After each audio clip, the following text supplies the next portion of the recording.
courage, perhaps not so much out in California in the gubernatorial race when one gubernatorial candidate, Katie Porter, we have new reports in her epic political crash and burn story. So now we have some of her former staffers. Remember the famous video where he's yelling for one to get out of the shot and whatnot? Well, now Sasha Georgiadis, a former Katie Porter staffer, is telling the New York Post this, saying it was easier for her to do these things to the quieter ones, the more soft-spoken ones who wouldn't be like, hey, that's not okay, going after people you think aren't going to fight back. I think it speaks a lot about a person's nature when they do that, especially in an arena like politics, which you're here to serve people.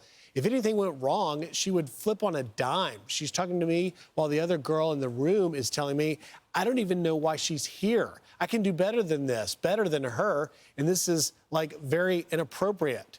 The girl's in the room with us. It's dehumanizing and it's demoralizing. It makes you question, why am I even doing this? So you're saying she's on a call and with another staffer, Katie Porter in the room. And the other person's in the room, and she's saying, this girl is horrible. She's not good. Let me demonstrate for you. You know, Rachel, I want to be Charlie's okay. He's just not very bright. He's really slow, and he doesn't do a very good job.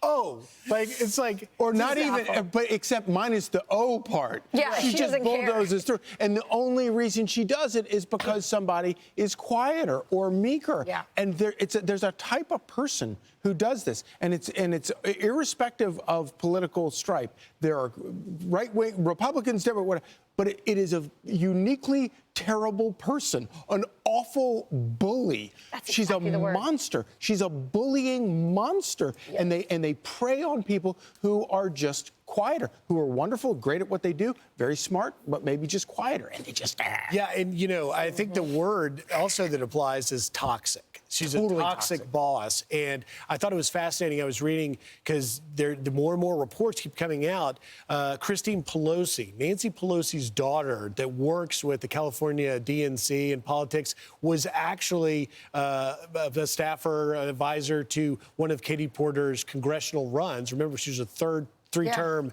member of Congress. And Pelosi said the fear now is how many more of these stories and videos are out there.